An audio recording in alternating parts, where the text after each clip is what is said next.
Hey everybody, welcome to Marriage Moment. I'm Jason, this is Renee. We've been married forever. We are not marriage experts, but we do love marriage and think marriage is one of the best things you can do. And so we make these crazy little videos so that we can help you, maybe inspire you, maybe encourage you, but at the very least, point you to some resources that can really help edify and challenge and make your marriage better. So we have been for a few weeks now looking at this book, The 4 Seasons of Marriage, Secrets to a Lasting Marriage. And we've talked about winter and we've talked about fall and we've looked at some strategies, and just kind of to recap, every marriage will go through seasons. And it's how you in your brain and in your heart choose to respond to those seasons that determines how long you stay there and which one you move into or move out of. So we've talked about winter and fall, and really those are the crisis seasons of marriage where things are cold, things are dying, things are bad, or you're starting to realize things are getting cold, things are starting to die, things are starting to get bad. And so there's some strategies that we have to look at, and that's what we've been doing for the past couple of weeks, is looking at strategies to deal with the fall season and the winter season so that you can get out. Yeah. Is that a good recap or no? Yes. Call it a recap or a recrap? No, recap. Yeah, recap. If you were at church yesterday, you know what I'm talking about. Not a recap. No. It's hard being me sometimes. Yeah, I know.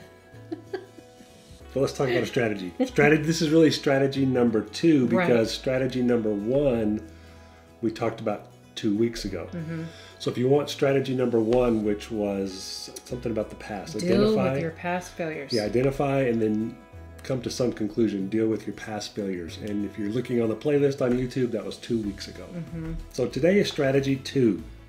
Talk to us. So strategy 2, the name of the chapter was called Have a Winning Attitude. Choose a winning attitude. Sounds like a John Maxwell It does. thing. It sounds kind of funny, but this is right on when you think about having a spring and summer, or trying to have a spring and summer marriage as much as possible. It says that spring and summer marriages are created and sustained by positive attitudes. As I read this chapter, and it's very short, so this will be a brief video, all I could think was, it's amazing to me how much of life is based on, how much of the life I choose is based on my attitude towards the things that happen to me. Yeah. I can't control all the things that happen to me or that go on in my life, but I can control how I respond to them, and the attitude I choose really has a huge impact on my life. And so the same is true in our marriage. The attitudes that we choose really have a huge impact on the seasons we live in. Yes, and you pretty much have complete control over your own attitude. That's about the only thing you have complete control over in your life, is what you choose to think about and the attitude that you choose. Right. And he talked a little bit about this in the very beginning. He said, your attitude dictates your actions, the way you speak, the way you treat people, and even the way you feel. Yeah, 100%. And that's huge. Like, that's going to drive a whole lot of your life and your marriage. It affects your marriage greatly. It sounds really simple, but it's not. Yeah. Right? I mean, it sounds really simple. I mean, if it was easy, we would just say, okay, if you want to get out of winter and marriage, just change your attitude, have a positive attitude, peace out, see you later. Yeah. But it sounds simple, and it is. I mean, in its simplified version, it's the attitude that you choose. Yeah. But getting there is complicated, and it's hard, and it takes hard work.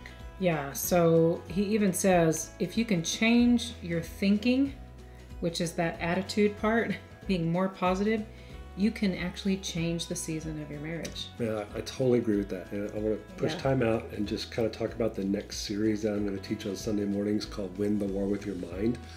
And the first thing we're going to talk about on Sunday is choosing what you think. When Paul says to take captive your thoughts, what does that look like? What does that mean? Specifically in your marriage, it's to choose to think positively. It's to choose an attitude that would build up your spouse, and you get to pick what you think about.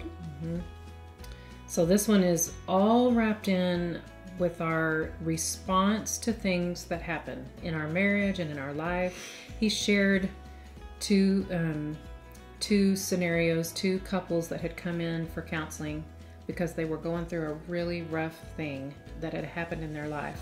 So one couple had lost their 9-year-old son in an accident, and I think he was on his bicycle, and the two partners in the marriage were blaming each other. They remained negative even month after month when they came in for their counseling, still blaming each other, you know, almost a year in.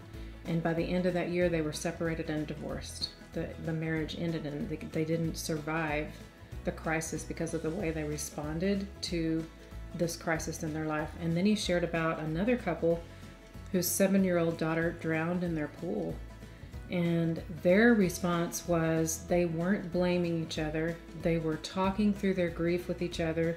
He said when they came in for their counseling month after month, they remained where they didn't blame each other, and they would hold each other tenderly and cry and kind of work through all of that. And they actually emerged from that season in their life with a stronger marriage. Yeah. And it was because of the way they responded. So two couples, two very similar situations, and two very different responses with their attitudes. It really was what they chose, how they chose to respond to those terrible situations that made the difference in their marriage. Mm-hmm. And so he goes on to just talk about how, I think we already know this, that in marriage, we're a team. Mm-hmm.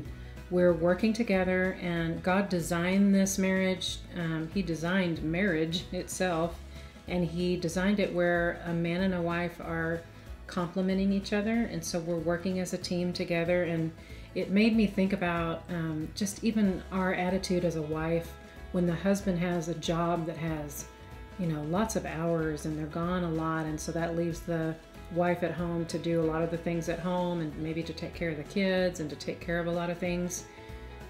Even our attitude of when the husband comes home, and when we become negative about that they're, you know, the husband's gone all the time and you're having to do so much, that breaks down that team spirit and that positive attitude, and it makes it really hard for a marriage. So just even something as simple as that, choosing to have that attitude of being thankful and staying positive. So he gave just a few steps of breaking the cycle of negativity, and I thought this was really good. It gives you things to actually do. Mm-hmm. So the first one is that you acknowledge your negative thinking. When you realize that you have a negative tendency of thinking, or maybe you're the one in the marriage that is causing it to be negative, to just own it.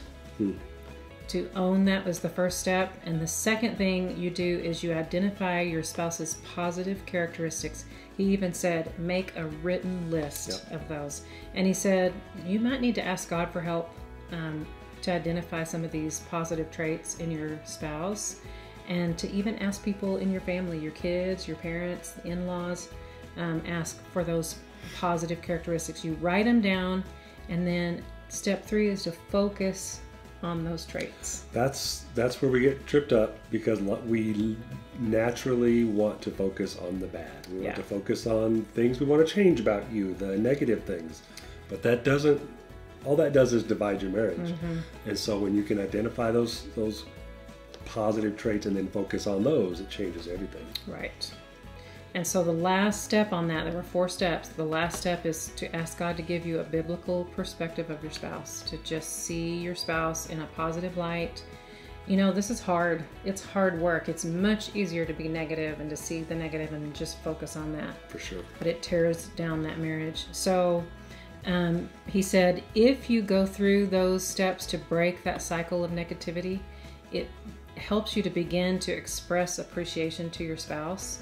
In words, in text, in calls and notes. That starts building up because you're focusing on the positive. That's going to turn the marriage into a different season, spring and summer. Yeah.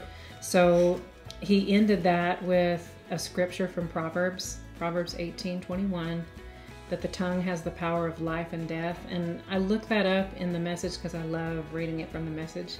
And I love the way it says that words kill, words give life. They're either poison or fruit, and you choose. You choose. That's what this is talking about, positive and negative. Yeah.